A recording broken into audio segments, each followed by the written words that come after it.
Hey everyone, welcome back to the channel.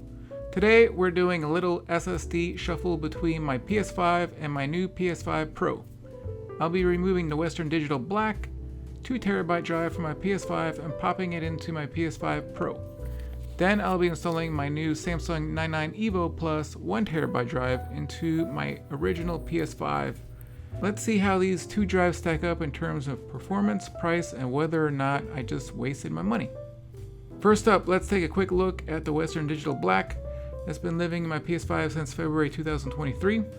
It's been a beast of a drive with read speeds advertised at up to 7,300 megabytes a second, but in reality, my PS5 clocked it in at 6,541 megabytes a second, which is still super fast. This drive has been great for loading times and overall performance. Now comes the fun part.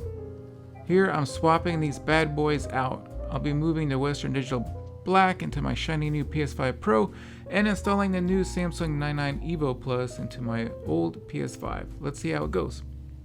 Now that the Samsung 99 EVO Plus is installed in the original PS5, let's check out the performance.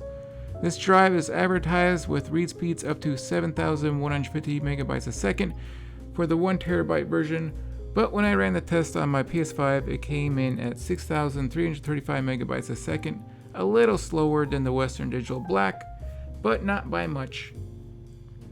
Honestly, for what I pay for this drive on Amazon compared to what I spent on the Western Digital Black in February 2023, this is a solid deal. You're getting near top tier speeds without breaking the bank.